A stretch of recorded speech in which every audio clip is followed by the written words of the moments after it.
ಶಬರಿಮಲೆಯಲ್ಲಿ ಮಂಡಲ ಪೂಜೆ ಮತ್ತು ಅಯ್ಯಪ್ಪ ಸ್ವಾಮಿ ದರ್ಶನ ಶುರುವಾಗಿದೆ. ಈ ಬಾರಿ ಕಂಡು ಕೇಳರಿಯಾದ ಭಕ್ತ ಸಾಗರವೇ ಹರಿದು ಬರ್ತಾ ಇರುವ ಹಿನ್ನೆಲೆಯಲ್ಲಿ ಕ್ಷೇತ್ರದಲ್ಲಿ ಭಾರಿ ಅವ್ಯವಸ್ಥೆ ಉಂಟಾಗಿದೆ. ಅಲ್ಲದೆ ಭಕ್ತರಲ್ಲಿ ಮೆದುಳು ತಿನ್ನುವಂತಹ ಅಮಿಭಾದ ಆತಂಕ ಕೂಡ ದಟ್ಟಾಗಿದೆ. ಆ ಕುರಿತೊಂದು ವರದಿದೆ, ನೋಡ್ಕೊಂಡು ಬನ್ನಿ.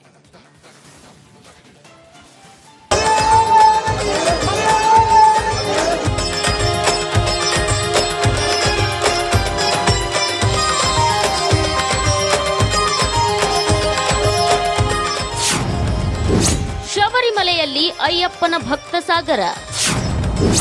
ಅಯ್ಯಪ್ಪ ದರ್ಶನಕ್ಕೆ ಹೋಗೋ ಭಕ್ತರೇ ಎಚ್ಚರ. ಅಯ್ಯಪ್ಪನ ದರ್ಶನಕ್ಕೆ ಶಬರಿಮಲೆಯತ್ತ ಹೊರಟ ಜನಸಾಗರ. ಎಲ್ಲಿ ನೋಡಿದ್ರೂ ಜನವೋ ಜನ. ನಿರೀಕ್ಷೆಗೂ ಮೀರಿ ಆಗಮಿಸುತ್ತಿರುವ ಅಯ್ಯಪ್ಪ ಭಕ್ತರು.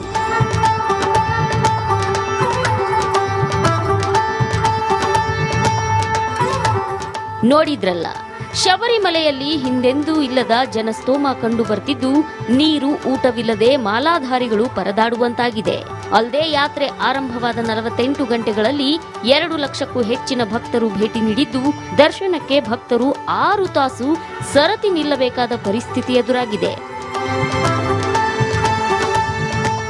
20,000ದಷ್ಟು ಟಿಕೆಟ್ ಅಂದ್ರೆ ಆಫ್ಲೈನ್ ಟಿಕೆಟ್ ಅನ್ನ ಕೊಡೋದಕ್ಕೂ ಕೂಡ ಯೋಜನೆಯನ್ನ ಮಾಡಿಕೊಳ್ಳಲಾಗಿದೆ. ನೋಡಿ, ಈಗ ಇಲ್ಲಿಂದ ರಶ್ ಯಾವ ರೀತಿಯಾಗಿದೆ ಅನ್ನೋದನ್ನ ನಾವಿಲ್ಲಿ ಗಮನಿಸ್ತಾ ಇದ್ವಿ. ಅಯ್ಯಪ್ಪ ಮಾಲಾಧಾರಿಗಳು ಕಂಪ್ಲೀಟ್ ಆಗಿ ಇಲ್ಲಿ ನಿಂತಿದ್ದಾರೆ. ಅಂದ್ರೆ ಸುಮಾರು ದೂರದಿಂದಲೂ ಕೂಡ, ಅಂದ್ರೆ ಇಲ್ಲಿಂದ ಕೌಂಟರ್ ಏನಿದೆ ಆ ಕೌಂಟರ್ ಹತ್ರ ಹೋಗೋದಕ್ಕೇನೆ ಅರ್ಧ ಗಂಟೆ ಬೇಕಾಗುತ್ತೆ. ನೋಡಿ, ಈ ರೀತಿಯಾಗಿ ಕಂಪ್ಲೀಟ್ ಆಗಿ ಇಲ್ಲಿಂದನೇ ಕಾದು ನಿಲ್ಲುವಂತ ಕೆಲಸಗಳಾಗಿದೆ. ಭಕ್ತರಲ್ಲಿ ಮಿದುಳು ತಿನ್ನುವ ಅಮೀಬಾದ ಆತಂಕ. ರಾಜ್ಯ ಆರೋಗ್ಯ ಇಲಾಖೆಯಿಂದ ಮಾರ್ಗಸೂಚಿ. ಇನ್ನೊಂದು ಕಡೆ ಕೇರಳದಲ್ಲಿ ಮಿದುಳು ತಿನ್ನೋ ಅಮೀಬಾ ಹಾವಳಿ ಹೆಚ್ಚಾಗಿರೋ ಹಿನ್ನೆಲೆ ಅಯ್ಯಪ್ಪನ ಭಕ್ತರಲ್ಲಿ ಆತಂಕ ಶುರುವಾಗಿದೆ.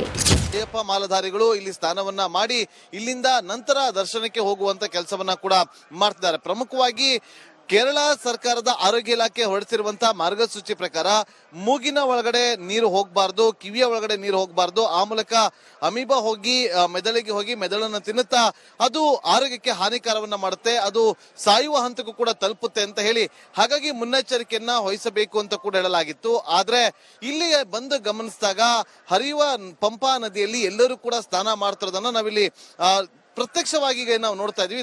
ಕೇರಳದಲ್ಲಿ ಮೆದುಳು ತಿನ್ನೋ ಅಮೀಬಾದ ಅಬ್ಬರ ಜೋರಾಗಿದ್ದು, ಇದುವರೆಗೆ ಕೇರಳದಲ್ಲಿ 19 ಜನ ಬಲಿಯಾಗಿದ್ದು, ಶಬರಿಮಲೆ ಯಾತ್ರೆ ಕೈಗೊಳ್ಳೋ ಕರ್ನಾಟಕದ ಭಕ್ತರಿಗಾಗಿ ವಿಶೇಷ ಮಾರ್ಗಸೂಚಿಯನ್ನು ಹೊರಡಿಸಲಾಗಿದೆ. ಮೂಗಿಗೆ ನೀರು ಹೋಗದಂತೆ ಎಚ್ಚರಿಕೆ ವಹಿಸಬೇಕು. ಯಾತ್ರೆ ವೇಳೆ ಸ್ನಾನ ಮಾಡುವಾಗ ಮೂಗಿಗೆ ಕ್ಲಿಪ್ ಬಳಸಲು ಸೂಚನೆ. ಸ್ನಾನ ಮಾಡಿದ 7 ದಿನಗಳ ಒಳಗೆ ಜ್ವರ ಬಂದ್ರೆ ಹುಷಾರಾಗಿರಿ. ಜ್ವರ, ತಲೆನೋವು, ವಾಂತಿ ಬಂದ್ರೆ ವೈದ್ಯರನ್ನ ಸಂಪರ್ಕಿಸಿ. ಈಗಾಗಲೇ ಗೈಡ್ಲೈನ್ಸ್ ಅನ್ನ ಅವರು ನಮ್ಮ ಇಲಾಖೆಯಿಂದ ಹೇಳಿದೀವಿ, ಏನು ಎಚ್ಚರಿಕೆಯನ್ನು ವಹಿಸ್ಕೊಳ್ಬೇಕು ಅಂತ. ಅಲ್ಲಿ ಯಾರು ಶಬರಿಮಲೆಗೆ ಯಾತ್ರೆಗೆ ಹೋಗ್ತಕ್ಕಂಥವರೆಲ್ಲರೂ ಅಲ್ಲಿ ನದಿಯಲ್ಲಿ ಸ್ನಾನ ಮಾಡೋ ಸಂದರ್ಭದಲ್ಲಿ ಏನೇನು ಎಚ್ಚರಿಕೆ ವಹಿಸ್ಕೋಬೇಕು ಅಂತಂದು ಕೂಡ ನಮ್ಮ ಇಲಾಖೆಯಿಂದನೂ ನಾವು ಮಾರ್ಗಸೂಚಿಗಳು ನೀಡಿದ್ದೇವೆ. ನದಿಯಲ್ಲಿ ಸ್ನಾನ ಮಾಡೋ ಸಂದರ್ಭದಲ್ಲಿ ಅಥವಾ ನೀರಿನಲ್ಲಿ ಹೋದಾಗ ಮುಳುಗಿದಾಗ ಅದರಲ್ಲಿ ಅವಾಗ ಏನಾಗುತ್ತೆ, ಮೂಗಿನ ಒಳಗಡೆ ನೀರು ತಗೋಬಾರ್ದು ಅಂತ ಒಂದು ಸ್ಪಷ್ಟ ಒಂದು ಇದಿದೆ. ಅದನ್ನ ಫಾಲೋ ಮಾಡಬೇಕು ಅಂತ ಹೇಳಿದ್ದೀವಿ. ಸೊ ಅಷ್ಟು ಎಚ್ಚರಿಕೆಯನ್ನು ವಹಿಸ್ಕೊಂಡು ಬರ್ತಕ್ಕಂಥದ್ದು ಮುಖ್ಯ. ಮಕ್ಕಳ ಮೇಲೆ ಬೇಗ ಅಟ್ಯಾಕ್ ಮಾಡಲಿದೆ ವೈರಸ್. ಅಮೀಬಾ ನಿಂತು ನೀರಲ್ಲಿ ಇದ್ದಾಗ ಅವರು ಕೆರೆಯಲ್ಲಿ ಮುಳುಗಿದಾಗ ಅದು ಮೂಗಿನ ಮೂಲಕ ಆಲ್ಫ್ಯಾಕ್ಟರಿ ನರ್ವ್ ಅಂತ ಹೇಳಿ ಅದ್ರ ಮೂಲಕ ಹೋಗಿ ಬ್ರೈನಿಗೆ ಇನ್ಫೆಕ್ಟ್ ಆಗುತ್ತೆ. ಮಕ್ಕಳಲ್ಲಿ ಯಾವಾಗಲೂ ಇಮ್ಯುನಿಟಿ ಕಮ್ಮಿ ಇರುತ್ತೆ. ಸೊ ಮಕ್ಕಳನ್ನ ಅಲ್ಲಿ ಕರ್ಕೊಂಡು ಹೋಗೋದು ಎಷ್ಟು ಸೂಕ್ತ ಅದು ತುಂಬ ನೋಡ್ಕೊಳ್ಬೇಕಾಗುತ್ತೆ. ಯಾಕಂದರೆ ಅದು ಅವಶ್ಯಕತೆ ಇದ್ರೆ ಮಾತ್ರ ಹೋಗಬೇಕಾಗುತ್ತೆ. ಯಾಕಂದರೆ ಆ ಜನಸಂದಣಿಯಲ್ಲಿ ಮಕ್ಕಳು ಹೋಗಿ ಕೆರೆಯಲ್ಲಿ ಮುಳುಗಿದ್ರೆ ಅದು ಅಮೀಬಾ ಏನಾದರೂ ಬೆನ್ನಿಗೆ ಹೋದರೆ ಅದರಿಂದ ಇನ್ಫೆಕ್ಷನ್ ಆಗಿ ಅದರಿಂದ ಹೊರಗೆ ಬರೋದು ಸ್ವಲ್ಪ ಕಷ್ಟ ಆಗುತ್ತೆ. ಇಲ್ಲೆಲ್ಲಿ ಇಮ್ಯುನಿಟಿ ಕಮ್ಮಿ ಇರುತ್ತೆ ಅಂಥವ್ರಿಗೆಲ್ಲ ಸಹಿತ ಬಂದೇ ಬರುತ್ತೆ. ಮುಳುಗಿದಾಗ ಮಾತ್ರ, ಅದನ್ನು ನೀರಲ್ಲಿ ಮುಳುಗಿ ಇನ್ಹಲೇಷನ್ ಮಾಡಿದಾಗ ಮಾತ್ರ ಬರುತ್ತೆ. ವಯಸ್ಕರಲ್ಲಿ, ಮಕ್ಕಳು ಜನರಲ್ಲಿ ನೀರಲ್ಲಿ ಮುಳುಗಿ ಅದನ್ನ ಈಜಲಿಕ್ಕೆಲ್ಲ ಹೋದಾಗ ಅದು ರಿಸ್ಕ್ ಫ್ಯಾಕ್ಟರ್ ಬೇರೆ ಜಾಸ್ತಿ ಇರುತ್ತೆ. ಜನದಟ್ಟಣೆ ಎಷ್ಟಿದೆ ಅಂದ್ರೆ ಶಬರಿಮಲೆ ಹೊರಗೆ ನೂರಾರು ಭಕ್ತರು ಅಯ್ಯಪ್ಪನ ದರ್ಶನಕ್ಕೆ ಕಾಯದೆ ಪಂದಳದಲ್ಲೇ ತುಪ್ಪಾಭಿಷೇಕ ನಡೆಸಿ ವಾಪಸ್ಸಾಗ್ತಿದ್ದಾರೆ. ಅಲ್ಲದೆ ಪ್ರತಿ ನಿಮಿಷಕ್ಕೆ ಸುಮಾರು 80ರಿಂದ 90 ಭಕ್ತರನ್ನ 18 ಮೆಟ್ಟಲು ಏರಿಸಿ ಗರ್ಭಗುಡಿ ಕಡೆ ಬಿಡಬೇಕಾದ ಅನಿವಾರ್ಯತೆ ಇರೋದ್ರಿಂದ ಜನಸಂದಣಿಯ ನಿಯಂತ್ರಣಕ್ಕೆ ಕೇಂದ್ರ ಮೀಸಲು ಪಡೆಯನ್ನ ಕರೆಸಿಕೊಳ್ಳಲು ನಿರ್ಧರಿಸಲಾಗಿದೆ. News desk Republic Kannada. ಶಬರಿಮಲೆಯಲ್ಲಿ ಮಂಡಲ ಪೂಜೆ ಮತ್ತು ಅಯ್ಯಪ್ಪ ಸ್ವಾಮಿ ದರ್ಶನ ಶುರುವಾಗಿದೆ. ಈ ಬಾರಿ ಕಂಡು ಕೇಳರಿಯಾದ ಭಕ್ತ ಸಾಗರವೇ ಹರಿದು ಬರ್ತಾ ಇರುವ ಹಿನ್ನೆಲೆಯಲ್ಲಿ ಕ್ಷೇತ್ರದಲ್ಲಿ ಭಾರಿ ಅವ್ಯವಸ್ಥೆ ಉಂಟಾಗಿದೆ. ಅಲ್ಲದೆ ಭಕ್ತರಲ್ಲಿ ಮೆದುಳು ತಿನ್ನುವಂತಹ ಅಮಿಬಾದ ಆತಂಕ ಕೂಡ ದಟ್ಟಾಗಿದೆ. ಆ ಕುರಿತಂದು ವರದಿದೆ, ನೋಡ್ಕೊಂಡು ಬನ್ನಿ.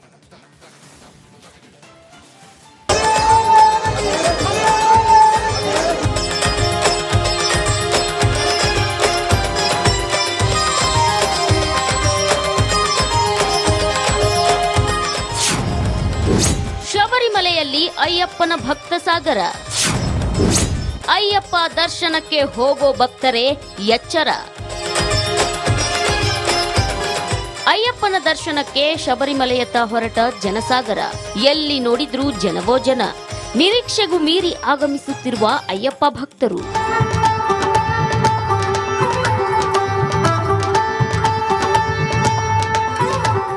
ನೋಡಿದ್ರಲ್ಲ, ಶಬರಿಮಲೆಯಲ್ಲಿ ಹಿಂದೆಂದೂ ಇಲ್ಲದ ಜನಸ್ತೋಮ ಕಂಡು ಬರ್ತಿದ್ದು, ನೀರು ಊಟವಿಲ್ಲದೆ ಮಾಲಾಧಾರಿಗಳು ಪರದಾಡುವಂತಾಗಿದೆ.